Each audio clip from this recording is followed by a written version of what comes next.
It's one of the most difficult things to discuss. I wanted to know that they really, something was drawing them to this. That's just kind of the way I roll, and they did. To do what I did for myself to help others to do the same or better, that is recover from things that the doctors say it's not possible. So that was the catalyst to put you on this path of healing. And at that point, I made the decision. I'm like, I'm done. Then they want to tell you you're crazy. Forget this. This is just not what I thought I was signing up for. You'll piss people off like there's no tomorrow.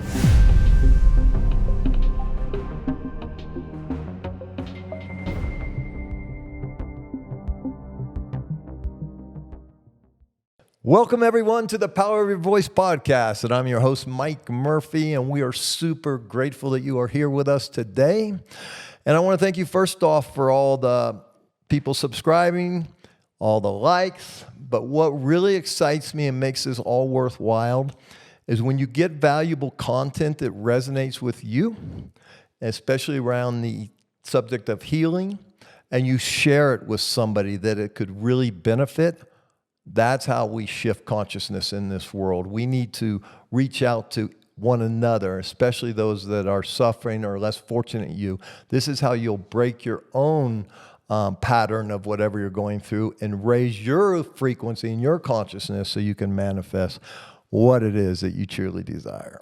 Today's topic: is it true that inside each and every one of us is the power to heal ourselves?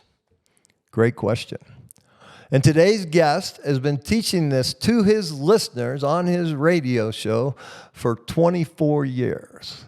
So welcome to the show, Robert Scott Bell. Mike Murphy, so good to be with you here, and I love you're speaking my language, healing. I just eat and sleep and drink this language of healing all of the time, and it's an exciting journey because I did not have health for my first 24 years of life, and that really impassioned me with a mission to do what I did for myself to help others to do the same or better. That is recover from things that the doctors say it's not possible. So that was the catalyst to put you on this path of healing. Oh, definitely, yeah. I got all my old age diseases out of the way first. What were they? Oh, man, we got a long list. How long's the podcast? As long as you want to go. Okay. Well, from the time I was born, I had digestive issues, was born with, and led to... Did you go full term? Went full term, yeah, at a time where the C-section rate was a little bit lower than it is today. And yet the doctors at that time said I was allergic to breast milk, apparently. I mean, what a weird thing to be allergic to, right? Because I was like projectile vomiting everything up. And they put me on baby formula, which if you ever read the ingredients of baby formula, you'd understand why I'd throw that up. That's not so good. And, started with infections, chronic ear infections in childhood, always met with antibiotics, various rashes, skin allergies. I had an adverse event to the smallpox vaccine. We're old enough to remember we got that, and then they stopped right afterwards. And I re-inoculated myself on the temple of my forehead when I fell asleep in it. I had devastating head pains as a child. I couldn't move my eyes because it would be so painful at times. I had skeletal inflammation. I was diagnosed with tendinitis as a child.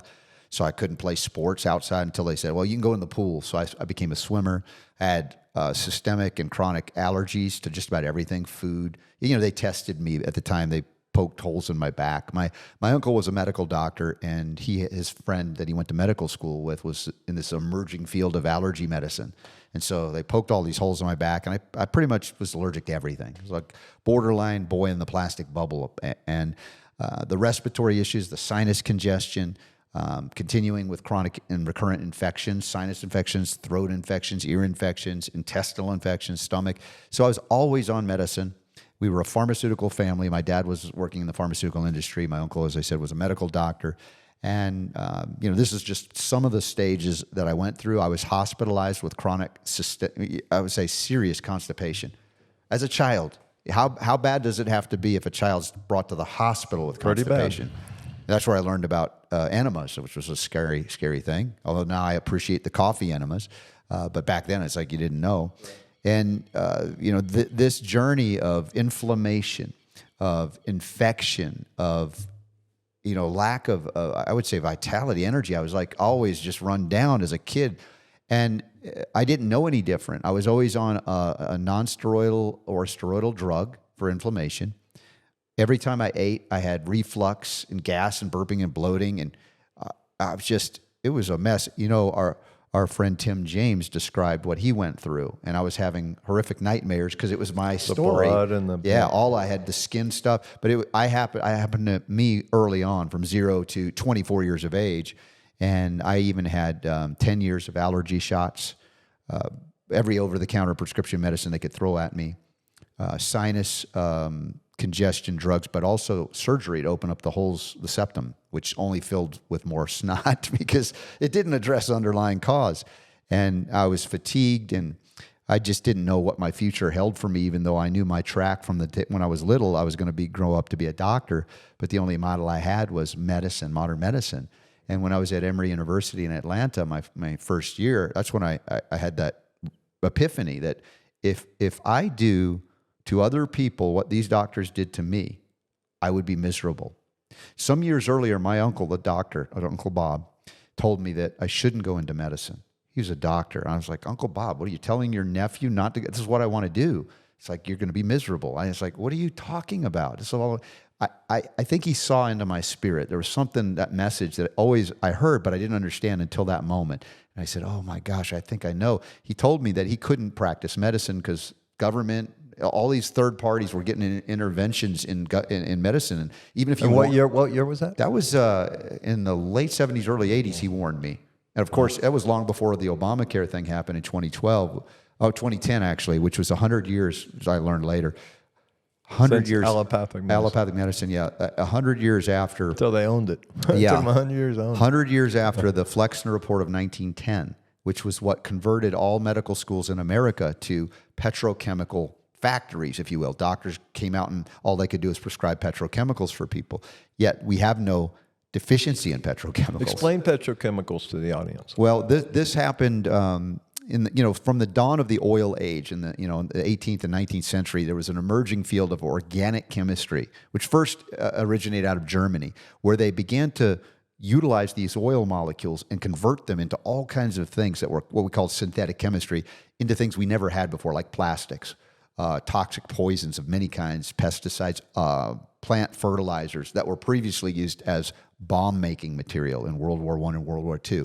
And then they converted all of these chemicals to throw on the soil, which destroyed the life of the soil, the microbes, the earthworms. And then when they added the NPK fertilizers, which were all derived from different things, coal tar, et cetera, the plants grew very rapidly. And they thought, oh my gosh, it's a miracle. But the plants were sick.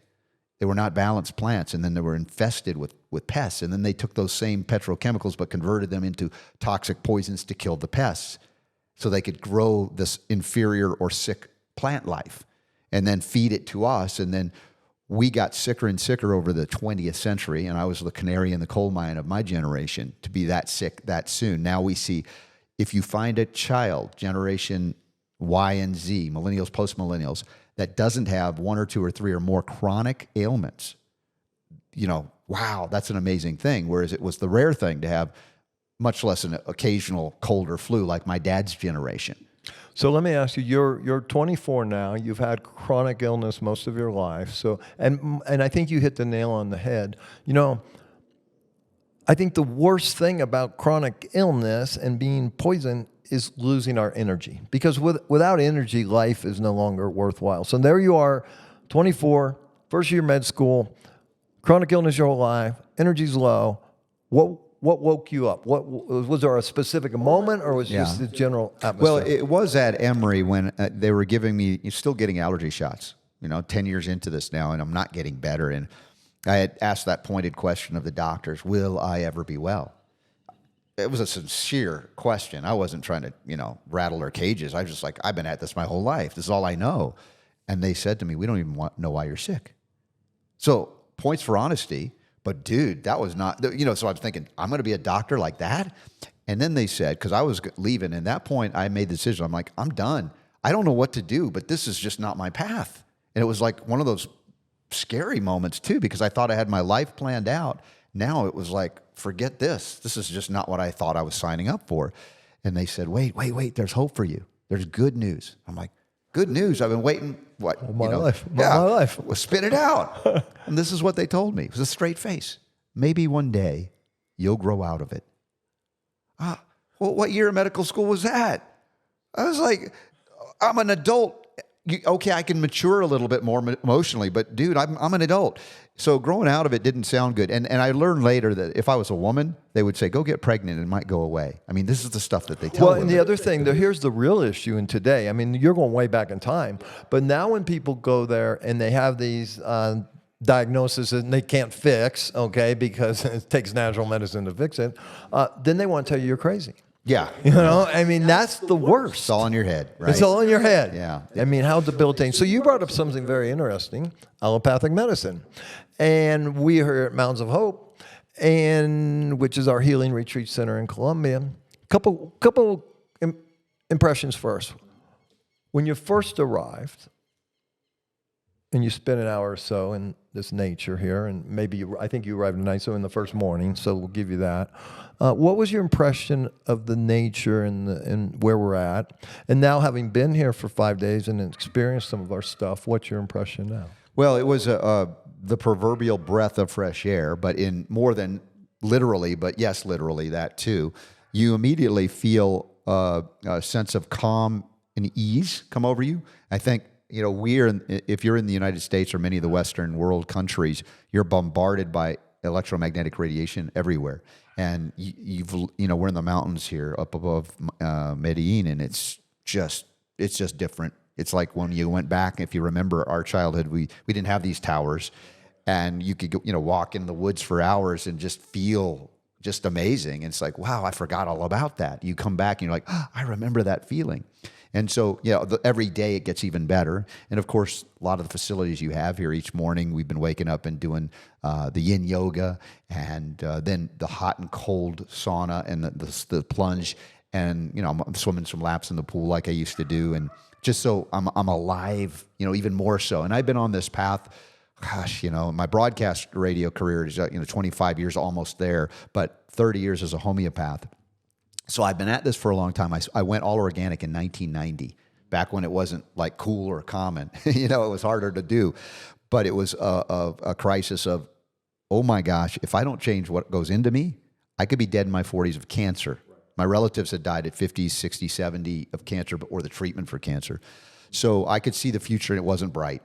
And that's when, a number of years of praying to God, please help me, please heal me.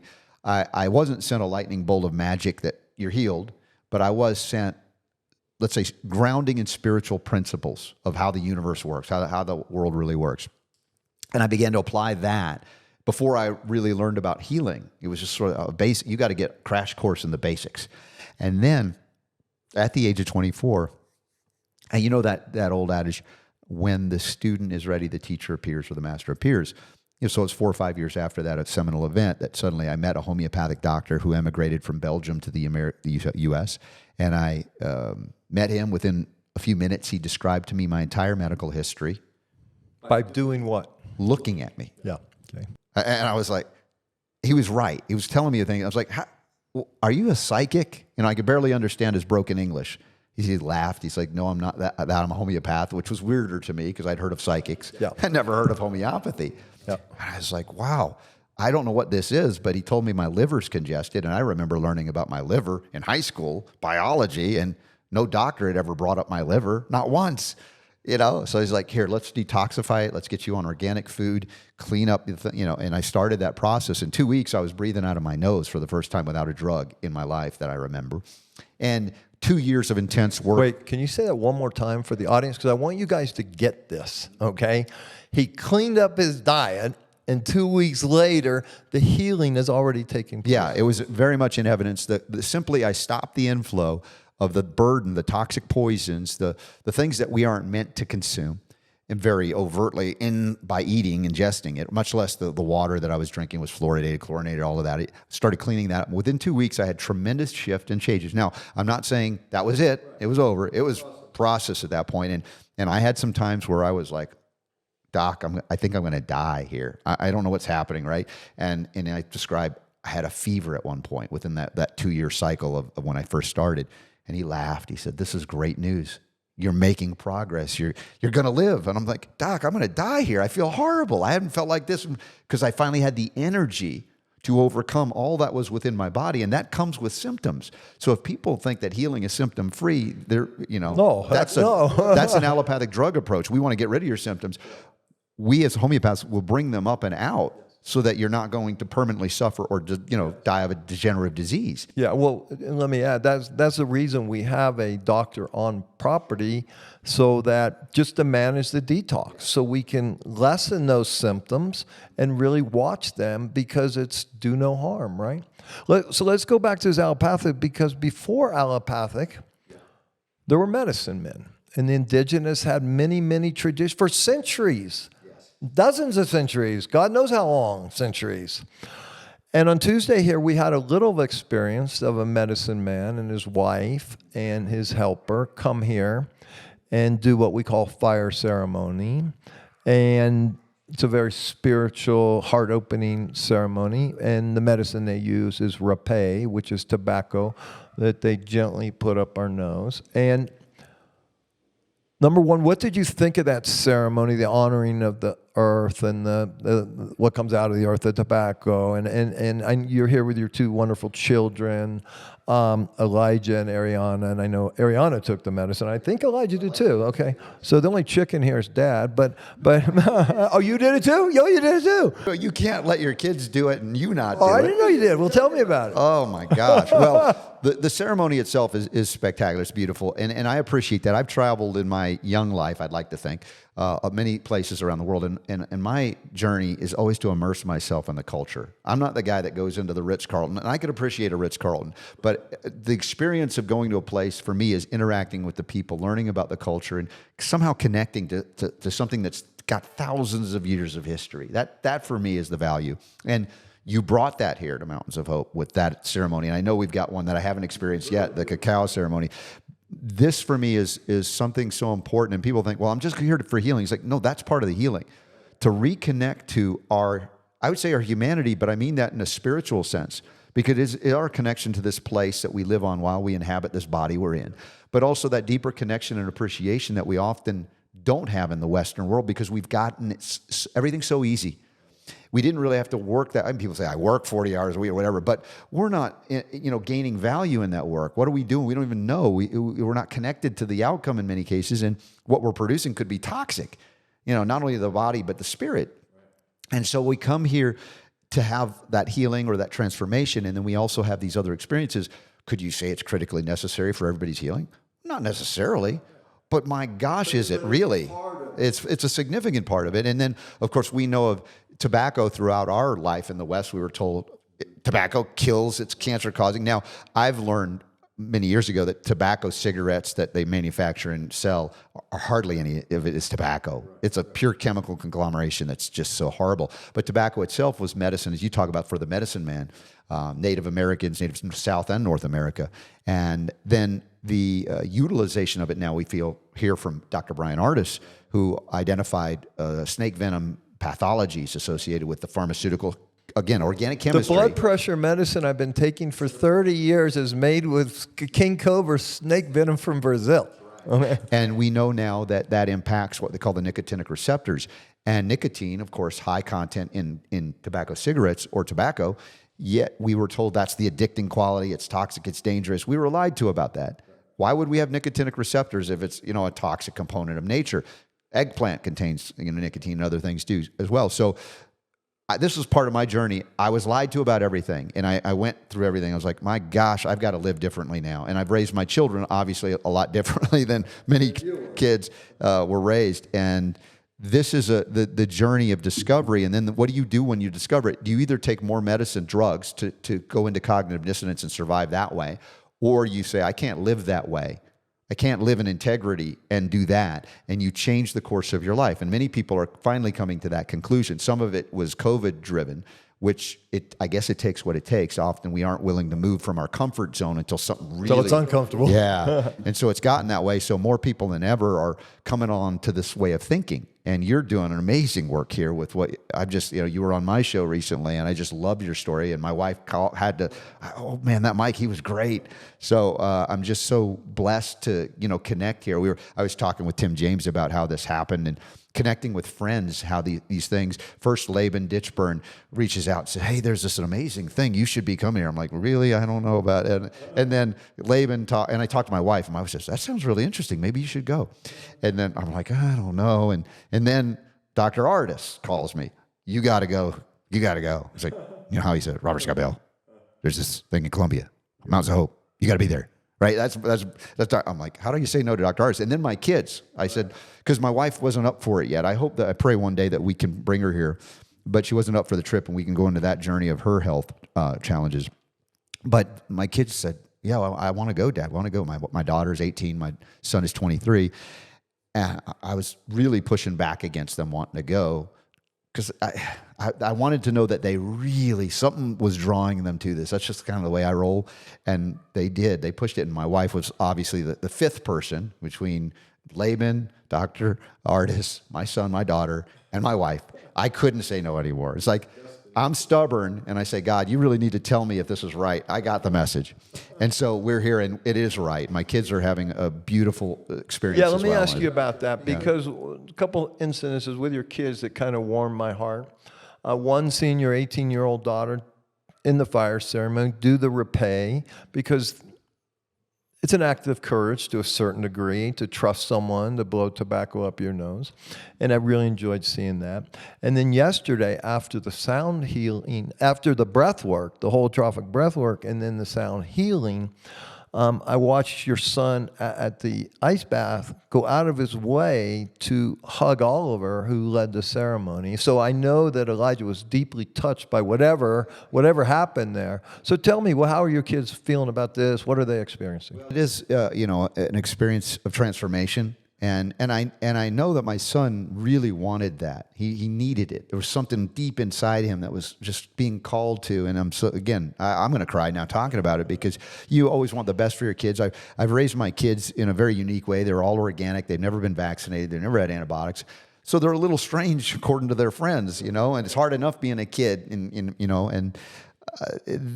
how do you communicate what you've experienced and grown through? And we all have challenges, even if we have the idyllic upbringing, however you describe that. And so to break out of, I won't even say a comfort zone, because sometimes our comfort zone is not as comfortable as we want it to be. And we're yearning for some experience. And my son was yearning for this. And he's come and really had an opportunity to transform. He's met with the doctor, had great, communication. She's terrific here. And, she's allopathically trained, but she's completely on board with all of this. Well, she's also a functional medicine doctor. And it's a real good support system, to your point. When people are going through this, they need the support, just like I needed. I had my homeopathic doctor. I could call him, hey, I'm dying. No, you're not. It's okay. Like, oh, okay, right? And so that's an important part of the support here. Exactly. So, my son is already having some transformations that are helping him, and the time he's gotten to spend and make new friends here as well. And, my daughter taking these brave steps to do things I didn't even know she would do. I think she's more courageous than me. She's strong, and she did the ice bath. And that was the one point where I said, you know what? That's where I knew you were chicken about something. That's what it was. I said to her, I was like, come on, Dad, she wanted me to go. I was like, you know what? I did 3 cold plunges this morning. I did 3 yesterday. I'm okay. I'm done for the day, even though it was a little colder because they actually threw ice into it. And she was nice. She was kind. She's like, okay, Dad, okay. And I said, you represent the Bell family. You did it. I'm good. Hey, but what a cool father-daughter experience. I mean, you guys will talk about this, 10 Christmases from now. Remember that time? Okay. So you figure med school's not for you. You meet this homeopath doctor, and then you become a homeopathic doctor. Yeah, I studied with him for 10 years. And, the thing I didn't realize about when we look and appreciate the history, like what you brought here with fire ceremonies, different things, thousands of years of history is like, how did you become a shaman? How did you become a doctor, a medicine man? You didn't go to a school where they watered down and made it for everybody and go into massive debt. And then no, you found a master teacher or healer, and you studied and worked side by side in a master-apprentice relationship for years until they kicked you out. You're like, all right, you've learned now. Oh, you're ready to go, yeah. Yeah, and it's a hard thing because you gain an attachment in that situation, but it's part of a journey that we don't experience in the West much anymore. And so they've controlled, this is where I come back to the Flexner Report of 1910, that controlled medical curricula to make sure that doctors would only be educated in petrochemical medicines, patent medicines, and to the elimination of any competition like homeopathy and naturopathy and herbalism and, you know, all kinds of energetic types of healing that were mainstay of medicine in the West and in America throughout its history. Still exists here in South America to some degree. Homeopathy made its inroads even in South America, Central America, and around the world, in Asia and India, et cetera. And yet, even as it existed at Emory University, where I went to school, it was on the medical school curricula up until 1949. And there was no mention of it when I was in school. I had to dig that information out. They were one of the last holdouts to teach homeopathy. So we're coming back. We're having to regain our senses and regain our true heritage in natural medicine, even for us in a younger culture called America, United States. There's been great innovation because we're in a young culture. We could try new things and experiment, but there's also disastrous consequences of sometimes not having a responsible way of going about it, acknowledging the damage that can be done when we don't have a spiritual grounding in technology. Technology in and of itself is not bad, but without the spirit, it can become very destructive. Well, two things there. One, the problem with the world today, everything is owned by three major corporations, okay? BlackRock, State Bank, and one other. And corporations have no heart and soul. They have one mission: shareholder return at any cost. And there's no integrity in the world anymore. And so therefore, there's a major problem. You know, you're not the local pharmacist, or you're not the local whatever. It's all big corporations that could care less. And that they're turning us into slaves as a result of that. Let me give you since you're an expert on this more than me, my brief memory of the history of what happened around 1910, probably started a few years before that. Rockefellers had all this oil, and they wanted to sell it.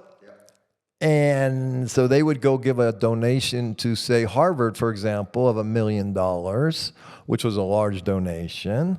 And next year they do it again and say, hey, by the way, can we have a seat on the board? And then eventually they get control of the board. And then they throw out this homeopathic medicine, this natural medicine. They start calling that quackery. And then they say, this is the only way you can treat people. And they take over the AMA. They create big pharma. And it's all based on corruption. Oh, yeah, it is. And greed, and there's nothing wrong with wanting to do well economically. You've succeeded. But do you do it with integrity and honesty, or do you do it in a monopoly by forced deception, fraud, et cetera, where people are harmed and you got no accountability like Big Pharma?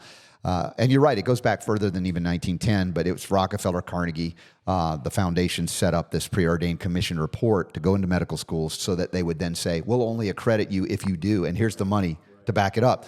But the AMA was founded in 1847, I believe. In 1844, the American Institute of Homeopathy was founded. So 3 years later, AMA was founded to target its competition. So there had been a battle for 50, 60 years at that point. And in the 20th century, homeopathy, natural, it was a mainstay in the early 20th. And so over the course of that century, by the time I was born, no one in my family ever uttered the word homeopathy. We didn't know it. So I had to go, and I was a transplanted Southerner. I was from New York as a little kid. I moved to Florida like a lot of New Yorkers, right? And then went to Georgia. So I became a Southerner in my youth. For 30 years I was there.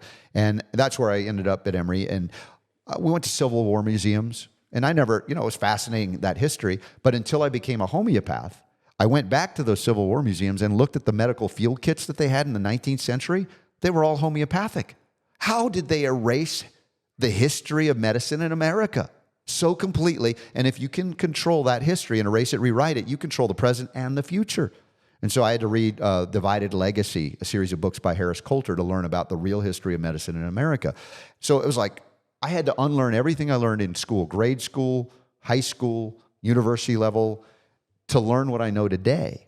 I didn't learn this stuff from college, even if I went to a really good one. I had to unlearn that stuff to know what I know to help people today. Now, is there actually a degree in homeopathy? Is that what you're... There are various schools around the world, some that are on site, like, in Arizona, they have a naturopathic school that also teaches homeopathy. They're not really dedicated to homeopathy. A lot of them are correspondents, British Institute of Homeopathy, American Academy of Homeopathy, which I helped to co-found and write the curricula to be part of that. So if you go to India, yes, there are more. It's a very much of a main. They have homeopathic hospitals, Ayurveda, and all of that. So it's not the same way. Although many MDs can choose to become homeopaths doing extra things like that. They have their allopathic training and they're also MD homeopaths. So it's like a lot of things like naturopathy, which used to be rooted in nature, has been corrupted to some degree. Like some of the best schools that we had in America, like Bastyr and National College, became accredited like Flexner Report schools, and now naturopaths can graduate from those schools. It's like they went through medical school. They can vaccinate you. They can prescribe antibiotics for you. I'm like, how is that naturopathy? Now, if you want that, that's fine, and it's just sort of like, I'm for freedom. But if you want traditional naturopathy, I recommend people go to something like Trinity School of Natural Health, and they can take a course from a distance, and they're not going into massive debt, and they're actually practically learning things that will help people, body, mind, and spirit, not by treating disease, but by acknowledging the role. Well, that's the thing. Yeah. I mean, that's our whole philosophy here at Mountains of Hope. I mean, we got to treat the body. And the main thing with the body, it's been severely poisoned. People don't realize it. And they're all full of parasites. They're all full of heavy metals. A lot of them have candida, mold, yeast. Okay, so we teach them how to pull that out of them through many protocols. And then we have to put good nutrition in, which you've been doing for over 20 years in your body. And we teach them about sprouts and nuts and plant-based foods. And we grow 50 different vegetables here in very pure soil. But then we say, okay, let's work with this. And step number one, quit living here and move from here to here. And let's start healing it and opening it. And then once we do that, now we can use this supercomputer, because that's what it really is, to manifest what we truly desire. But we need to start moving here. So that's our philosophy, and it served you well. And so you get well, you get better, and you create a beautiful life, and then you jump into broadcasting. How and why? Well, I realized that I had been lied to in America, right? My upbringing, I was like, wow. What year was that? You realized that? Well, it was 19 years of age, but I wasn't jumping into broadcasting. Right, no, but when did you really realize they're really lying to you? Or at that time, at 19? Over the course of the next 5 years, that led me to the homeopath, right? That's when I realized everything they told me. Now, I didn't know the answers. I just knew that they didn't know, and I didn't know what to do, and it was scary. Now, so when I started learning homeopathy, it also opened up a world of, oh my gosh, what else, right? So I went in a concerted effort to, even before that, really. But yeah, there was a 5-year period where I was just consuming everything about history that I didn't learn. And I said, well, one day I might need to tell people about this. I like to communicate. I'm a quiet guy. I'm very observant in social settings. But if you get me behind a mic like we do, suddenly it's like the light goes on and I don't know what's happening. It's just coming through me. But there was a point that my mentor and I were interviewed on a radio show in Atlanta in 1994. And it was a 50,000 watt station that didn't turn down the power at night. So it was going all over up the Minnesota, everywhere. And we were scheduled for 1 hour on this talk show. 4 hours later, the switchboards were lit the entire time. We were getting angry, hostile calls, some good calls. Well, you were pissing people off with the truth. That was like, we were talking about how dangerous vaccines were in 1994, that HIV doesn't cause AIDS. People were freaking out. They're like, how dare you be on the radio at all? You're killing people. And I thought, well, this was kind of fun. I think I might like to do this one day. So 5 years later, we started a show in Atlanta once a week. Eventually, it got picked up for national syndication, and I ended up, since 1999, I've been in broadcast media. It's been more transitioning online. Radio has become less important, and we now reach the world, even though I'm banned on YouTube and Spotify and LinkedIn, of all places, and various times on other social media platforms. But that's only served to gain more of an audience. The more you're banned, the more people say, oh, what is it that he's saying that they don't want me to know? So it was this desire to share what I didn't know to those who are ready. And I realized I was speaking well ahead of some of the time frame, because a lot of people didn't come on board till COVID. And many of these doctors who are now friends of mine just woke up because of COVID. Now, what am I going to do? Yell at them? Where were you? No. Welcome. So glad I'm not alone anymore. Welcome. You're all here now. This is great. Let's have a great party now in health and natural medicine. So this was, again, that journey of, I guess I was born to communicate this. I had a knack for taking these complex ideas in natural medicine that people were like, what is that? And communicate them in a very easy to understand way. And people go, oh, that's not so confusing. I can do that, right? Do me a favor. Give the audience a simple definition of homeopathy. Okay, homeopathic medicine is born in the late 1790s in Germany. A physician by the name of Samuel Hahnemann. Dr. Hahnemann was a regular doctor of his day. He was also translating a lot of medical texts from around the world. He knew many languages, and he found a pattern emerge in certain things he identified that he later would call the law of similars or like cures like. That is, taking a substance that would cause symptoms. Like, let's do the classic first homeopathic remedy is known as cinchona or china, the tree from the Peruvian bark. Interesting, that's the origin of hydroxychloroquine, the chloroquines, the quinolones. So this is where homeopathy gets its start. He realizes, my gosh, these things, if you ingest them, they cause fever, diseases like malaria, symptoms that are identical. What if I dilute them, and in between the stages of dilution, I succuss them? It's like you shake it, right? And then he tested it, ingested it again, and lo and behold, it would relieve the suffering. The very same symptoms it would cause, it would reverse. Now, Diluted. When diluted. Yeah. So let's say you took a step of a full strength of the tincture, you would dilute it like 1 to 10, shake it up, repeat. Now 1 to 10. Now you got 1 part per 100, on and on. At 10x, you're at 1 part per 10 billion, 10 times of dilution succussion. So you're like 1 part per 10 billion. That's not going to hurt you, right? It's actually going to heal you. Yeah, but people would say, well, there's nothing there. If it can't kill you, it's not real. This is the allopathic Western mindset. I'm like, really? That's your test of good medicine? It can kill you? Yeah, that is for some people. So in doing that, he found that it not only worked for that, but he began to test things from the mineral kingdom, the plant kingdom, and the animal kingdom. And now we result with many hundreds, if not thousands, of homeopathic ingredient or remedies that are in various materias medica around the world that give us very specific, detailed information about what each remedy is indicated for. And you can use them together or on their own for transformational healing from a physical perspective all the way up to spiritual levels. And because it's a non-material type of medicine, it was counterintuitive to the Western mind of reductionism. More is better. But Hahnemann was a Westerner in Germany, but he couldn't stomach doing the things doctors did then, like mercury and blood. He's like, we're killing patients.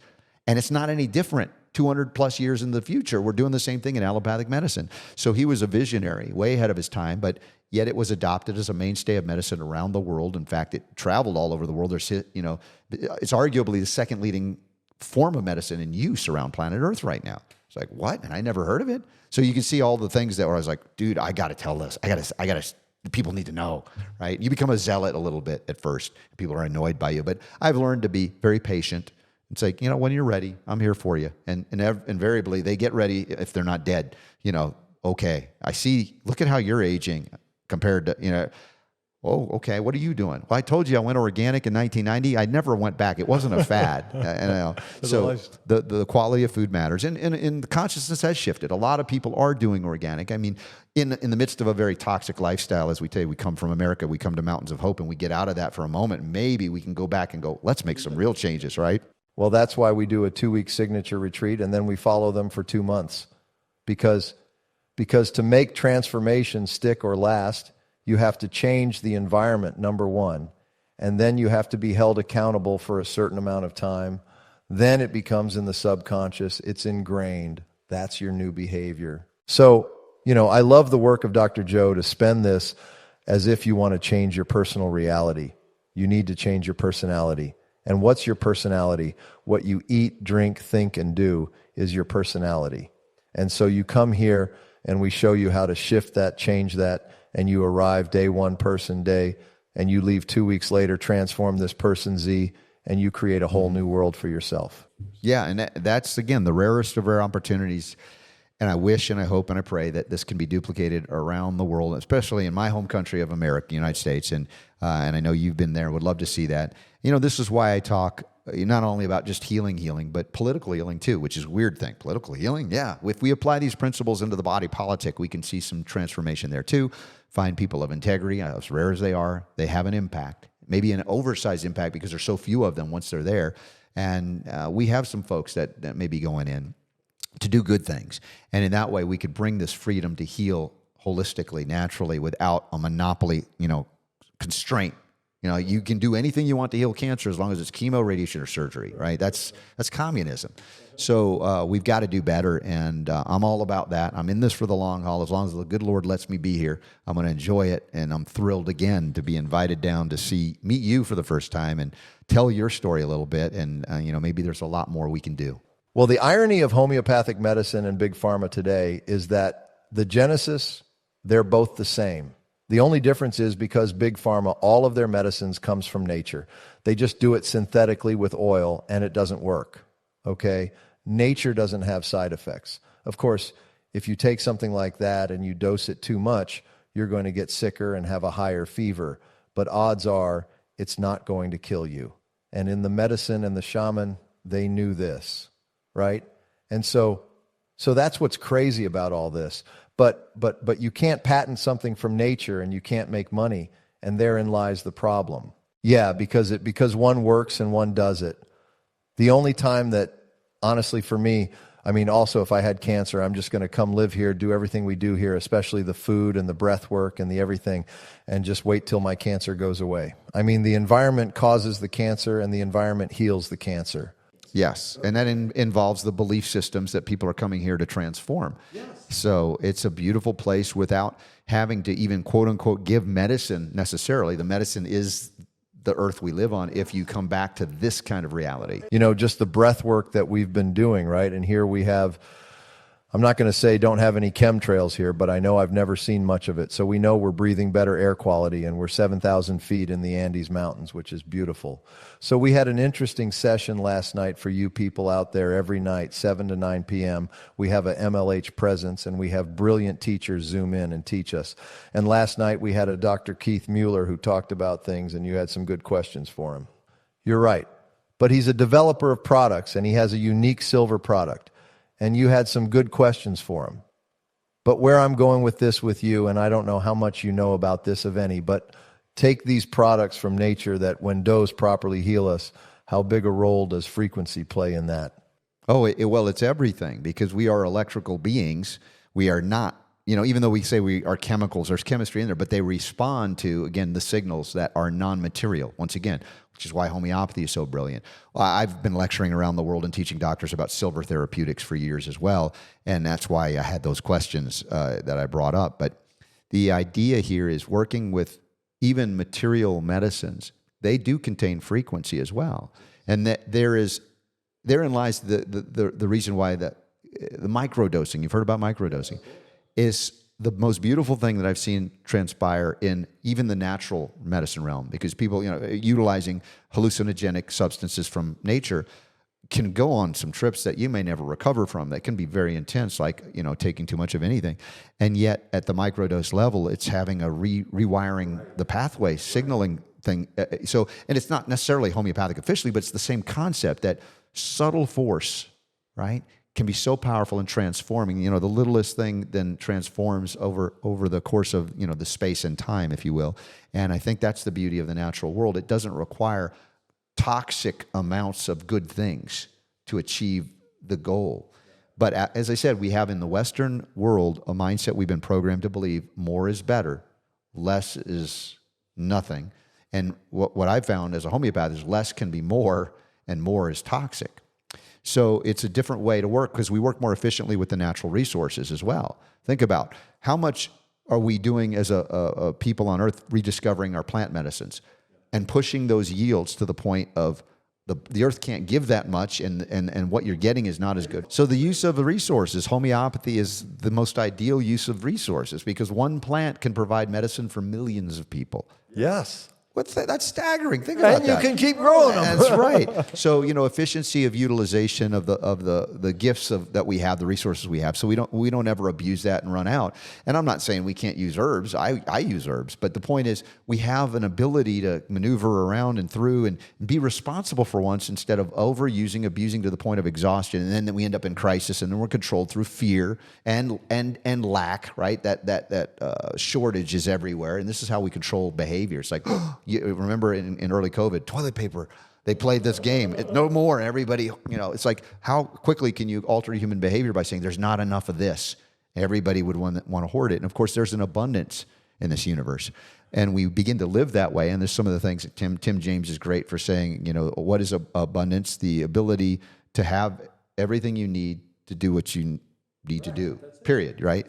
And that could be anything, but it's being open to the gifts of the creation, which is unlimited, versus thinking in terms of a lack or a deficiency of something. And we have a lot of deficiencies in our body, and that manifests disease as well. But that's because we're not thinking about abundance appropriately in the right way. It's all about paper money, which is another thing we talked about the other day with where my son is. So let's talk about this. And you're probably familiar with the work of Louise Hay, where she links almost every illness to some emotional trauma. What's your belief on that? Yeah, well, the emotions are part of what we call an emotional body. As well as we have this physical, tangible body, we do have an emotional body. And it needs to be nourished. It needs to also be allowed to come out. Right? The idea of my son going through the breath work, or many people do, crying. I was like, that's not a bad thing. Manifesting emotions, emotions are not bad, they're not right or wrong. They're part of the human experience. And when we, stuff those things in, they can then manifest physically. Well, because it's energy that's stuck. Energy that's stuck, right. And we talked about energy as the source of all of these things. So, what manifests? Where attention goes, energy flows, right? And you have this lack of focus and acknowledgement and even love into an area. And that is a deficiency of energy. Like I had no energy as a kid, as a young adult. And it's scary if you go into these schools today, if the parents are not raising them on organic food, for instance, they're falling asleep at 10 in the morning on their desk, on the prime of their life, and they have no energy. You're already starting like you're, someone elderly and decrepit and degenerated. And as I said, I was the canary in the coal mine. That's why this stuff became so ingrained in my consciousness as I began to learn about the healing that we're here to talk about and share. And boy, oh boy, that emotional body needs to be acknowledged, because most of the things that we manifest physically start there. Yeah. And that's her work. And we can go deeper into the, mental, the thought form, and even spiritual issues and all. Let's talk spiritual. What is your spiritual belief? Well, I was raised in the Jewish religion. I was bar mitzvahed and everything. And then at the age of, around that time of the Epiphany, let's just say that, for when I realized. You had two epiphanies. Yeah, well, it was a spiritual awakening for me, because my pleas to God were for healing, and God sent me, here's what you need to learn about spirit, because this is how everything works. It starts there, right, at the spiritual essence of everything. So I found a book, where it found me, called Eckankar Key to Secret Worlds. And there's a little book on healing from, it's called Eck Wisdom on Health and Healing. And it taught me about spiritual exercises, because we understand the importance of exercise. But who exercises spiritually? I'm like, I get that. That makes sense to me, but I never heard that. Is it just praying and petitioning God for help? Or is there something more? Can you engage in? Can you open yourself up to the relationship to the most divine? And of course, I remember chanting the sacred words in the Torah when I had a bar mitzvah, and so you'd sing them, and it was like, a beautiful music that would come out. Now that vibration, sound, okay, this makes sense. And they talked about utilizing sacred words, and one of the words that I learned about was Hu, H-U, which is an ancient and sacred name for God. It doesn't belong to any one religion. In fact, when my wife and I got married in 1994 at the Temple of Eck in Chanhassen, Minnesota, we were handed a Bible, a Christian Bible, by the woman who married us, who did the ceremony. She was from Ghana in West Africa. And it was written in Fanti, the native language there. But in it talked about the lost word, and it was Hu, in a Christian Bible. So I'm just saying, no matter what religion you are, this is not about converting you to anything. It's about sharing a vibration, a sound that you can use. Everybody has heard of the Om. The Om tends to be a mental plane, ultimately. It kind of hits that mental plane. The Hu breaks through to that direct spiritual connection to the source of all of this. So we sing Hu, and we can do that in a daily exercise. That's where I learned about it, Eckankar, yeah. And so when you say Eckankar, is that a religion, a philosophy, or what? It's known as the path of spiritual freedom. And for me, it was important because I'm all about freedom. I came in with this idea. And my mom, she was from Israel. She's freedom, right? And so it matched my state of consciousness. This is what I say about this. No matter what religion or what medicine you're using, it's there because it meets your state of consciousness. And I think that's the beauty of God, meets us wherever we are with whatever we need. That's why I don't want to eliminate allopathic medicine. Some people need it. But the idea here of the Hu, it opened me up to experiences that I was not satisfied with because there was no explanation for the questions I had. So I went to rabbis, I went to priests, I went to imams. Tell me about this, and I annoyed them all. And they finally And they finally said, you know what? Sometimes you're just going to have to wait to die to know the answer to that question. I'm like, There you go. I don't do well with that.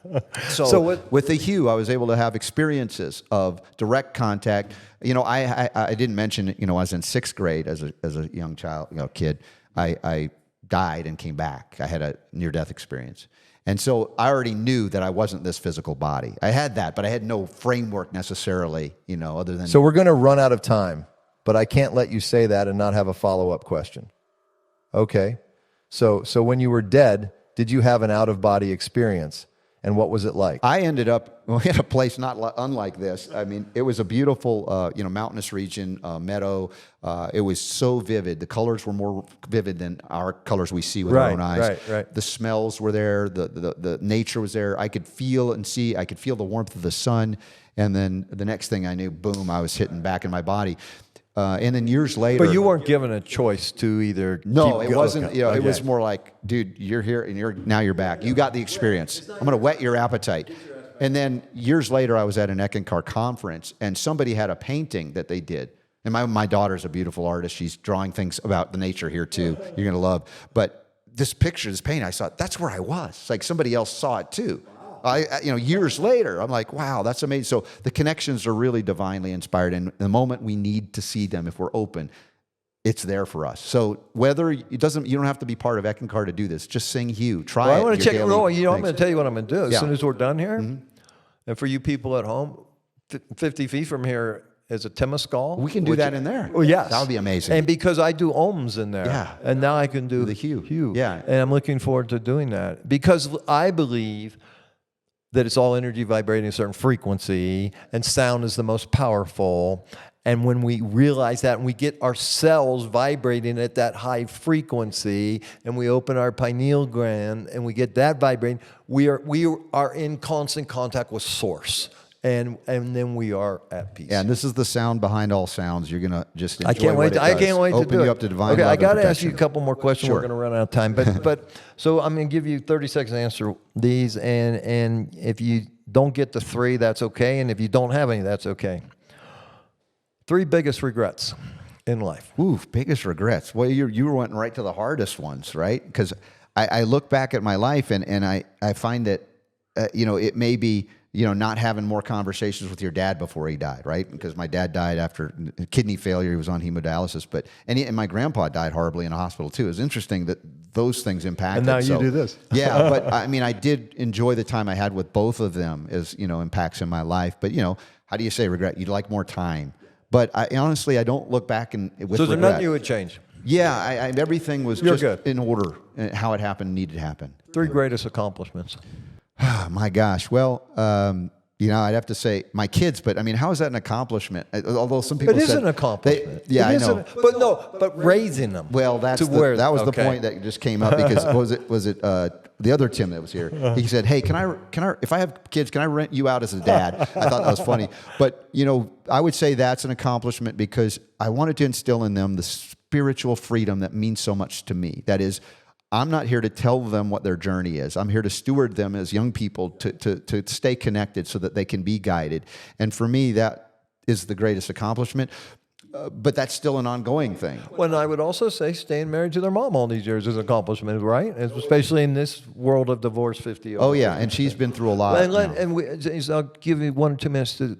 You mentioned your wife's illness. What's going on there? She had a dental extractions over 12 years ago that went wrong, and it damaged the trigeminal nerve. And her sensitivity was such, she went into severe pain, and we tried even the narcotics, which we're not into, and that didn't help. And so for years and years, trying so many things, and nothing has solved the actual pain, even though there's no explanation for why the pain is there, because there's no injury and inflammation anymore.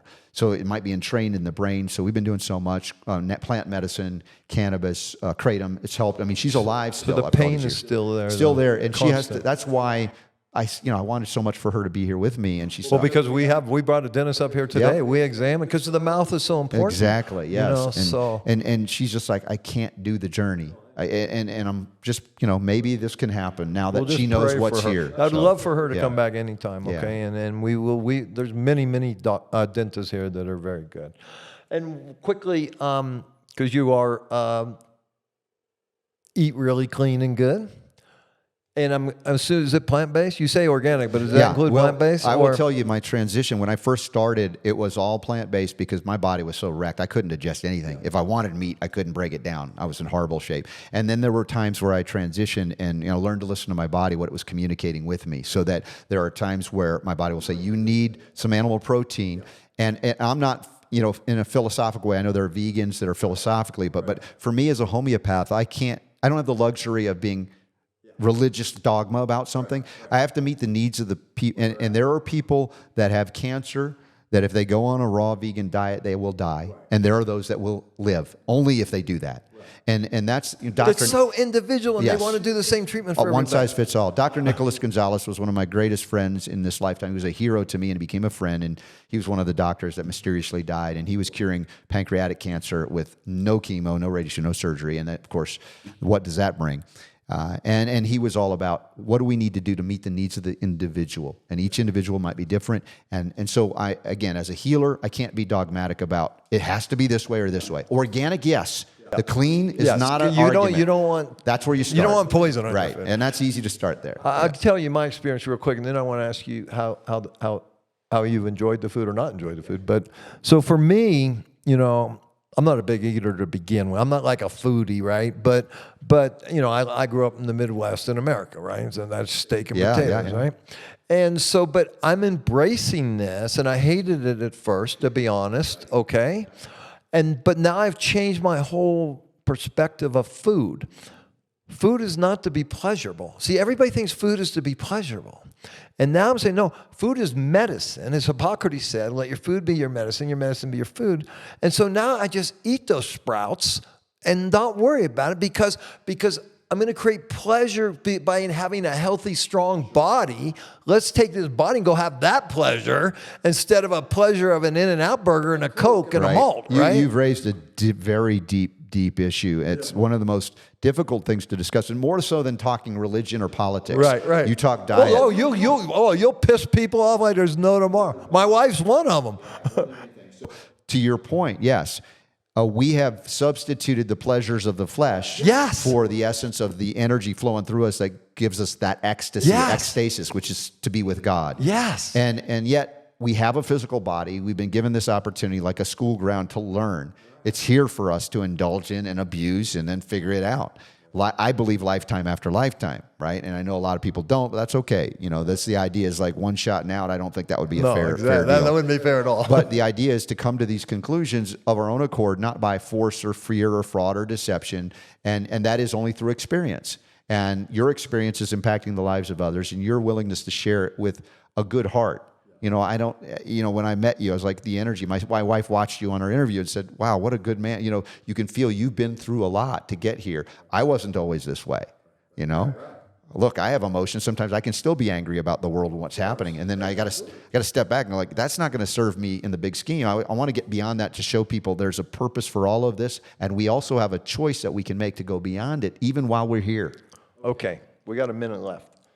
And I want people to know how to watch your show and find you. And I want to say that I had the honor of being interviewed by Robert Scott Bell. I've also had the honor of being interviewed by Larry King. Wow. And I would say you're right in his league. Very nice of you. God rest his soul. What an interviewer. So where can people find you, hear you, and all that? Just come to my website, robertscottbell.com. It's just my name, robertscottbell.com. You can find all the different areas and places you can hear me or see me live on the website or elsewhere, Rumble and stuff, and podcasts that I'm not banned on. There are some. And I'm on 2 hours a day, 5 days a week, 3 to 5 Eastern normally, and Sundays 1 to 2 Eastern. And that's a spiritual conversation, my Sunday conversations. And it's a whole lot of different topics. It's not just health, but it's the health of everything. And great guests, and sometimes it's just me letting loose. And having guests like you, Mike, which is inspiring to me, makes my heart happy that we're on the same planet together at this time. So I'm grateful for this. Likewise, Robert. I'm grateful for you, and thank you for being here. Thank you so much. All right, folks, I hope you enjoyed this. There's a lot of great nuggets in this that could help a lot of people. So I ask if there's something that you heard that resonated with you and you know somebody you think it can help, just share it, okay? Do something. Get out of yourself. Do something for someone else. And until next week, go out there, live your life with passion, and manifest the life of your dreams. Thank you from the bottom of my heart in supporting me in bringing my message of hope, health, and abundance to as many people as possible. Will you please like, subscribe, and share this podcast episode? And I hope one day to meet you at Mountains of Hope, a place for deep healing and transformation.